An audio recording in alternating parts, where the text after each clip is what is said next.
Bonjour à vous, petite sortie ce matin, en ce dimanche 21 janvier.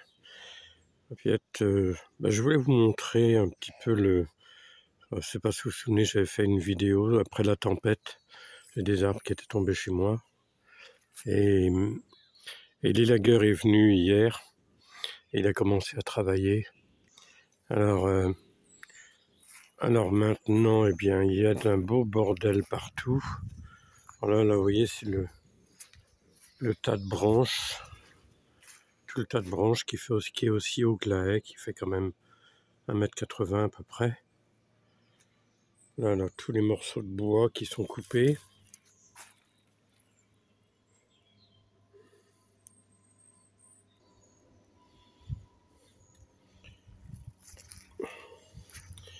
Alors maintenant, le travail n'est pas fini parce que les plus gros morceaux, il va falloir les fendre.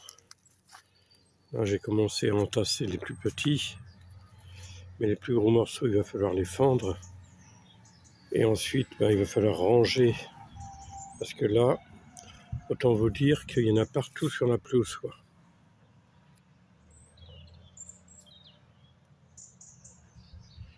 Ouais, il y avait des branches partout, donc le gars, il a coupé sur place.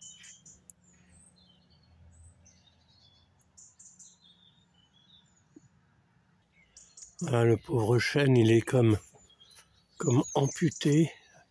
Alors là, on ne voit vraiment qu'une grosse branche qui a été coupée, mais il y en a d'autres derrière. Ah, il n'a pas aussi belle allure qu'il avait avant, en fait, parce qu'avant, il avait une belle allure bien ronde, très massif, cossu, on va dire plutôt. Et là, maintenant, sur le côté droit du chêne, il en manque une partie, quoi. Mais bon, c'est comme ça, de toute façon, c'est la tempête qui a cassé tout ça, on ne pouvait pas faire autre chose que de rectifier, quoi.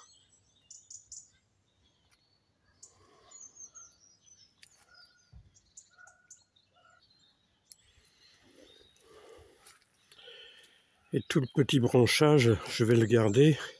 Alors ça fait un tas énorme quand même, il y en a beaucoup.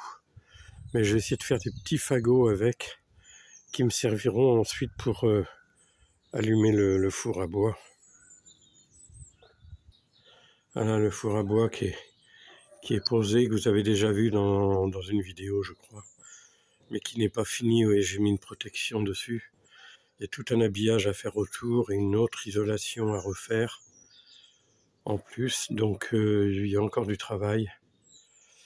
Mais bon, il y a de l'espoir. Et puis donc du coup, il y aura du bois pour le chauffer puisque ce ne sera pas perdu tout ça.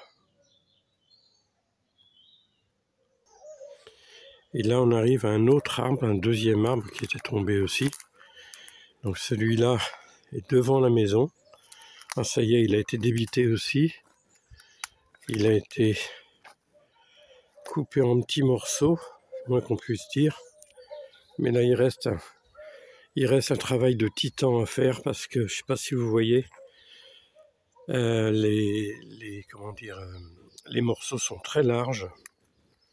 Alors tout ça, c'est à fendre, puisque ça, je peux pas le mettre, c'est trop gros pour le mettre dans la cheminée. Donc tout ça, ça va être à fondre et je crois que, rien que d'y penser, j'en ai mal au bras.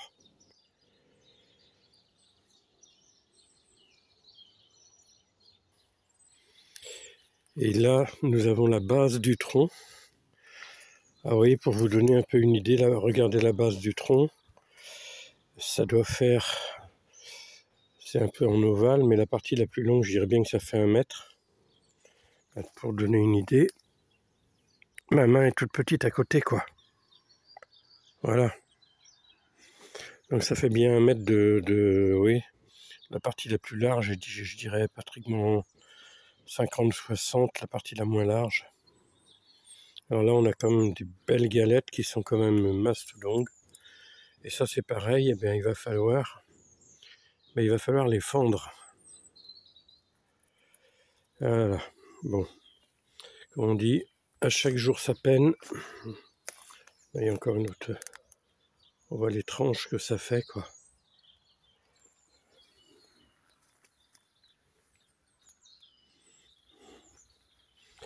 Alors on va voir le côté positif de tout ça, parce que il y a 2 arbres de perdus, enfin pas 2 arbres, un arbre complètement perdu, celui-là, mais dans le chêne de l'autre côté, c'est juste quelques branches qui ont été coupées puisqu'elles étaient cassées. Mais le côté positif, eh bien, c'est que ça va faire du bois de chauffage. Alors pas pour cette année, hein, bien sûr, il va bien falloir attendre au moins 2 ans avant qu'il sèche, il sera mis à l'abri, il va sécher. Mais dans 2 ans, si je suis encore là, bien sûr, parce que ça fera 75 ans pratiquement, bon, on verra bien, mais ça me fera du bois de chauffage. Là, il y a encore plein de petits bois que je mettrai en petits fagots pour le four, comme je disais tout à l'heure. Là, il y en a une bonne partie qui seront à fendre aussi. Et là, c'est le petit abri que j'ai fait où il y a le bois. Ce bois-là est prêt, en fait. Il est prêt à être utilisé. Mais oui, pour la cheminée, c'est comme bien pratique.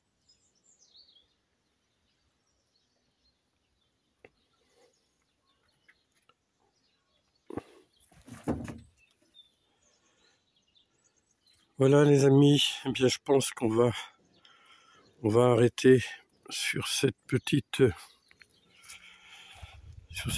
histoire du bois, de l'après-tempête du 2 novembre. Et aujourd'hui il fait beau, vous voyez, on avait du temps froid, glacial, il y a ne serait-ce qu'hier encore, parce que hier quand les lagueurs étaient là, je peux vous dire qu'on s'est caillé, il y avait l'onglet là encore. Et le côté positif de tout ça, c'est ce que je regarde, je me dis que allez, on va encore patienter 2 mois à peu près. Ouais, janvier, février, mars, il faut bien attendre le mois de mars. Et on va pouvoir retravailler la terre. Et avant ça, on va même commencer à faire des semis. Enfin, il y a beaucoup de choses qu'on va pouvoir faire. Et bien, ça va repartir, le printemps va être là. Et comme la sève qui monte dans les arbres, eh bien, les feuilles ressortent, les bourgeons explosent. Eh bien, pour nous, c'est pareil. On sort les outils, le courage est là. Et on attaque le jardin pour une nouvelle saison. Voilà, eh bien, je vous souhaite un bon dimanche et puis plein de belles choses et prenez soin de vous. Et n'hésitez pas, si vous le souhaitez, bien sûr, à vous abonner, à partager et aussi à liker. Puis un petit commentaire, ça fait toujours plaisir, ça permet d'échanger. Salut, à bientôt pour une nouvelle vidéo. Bye bye.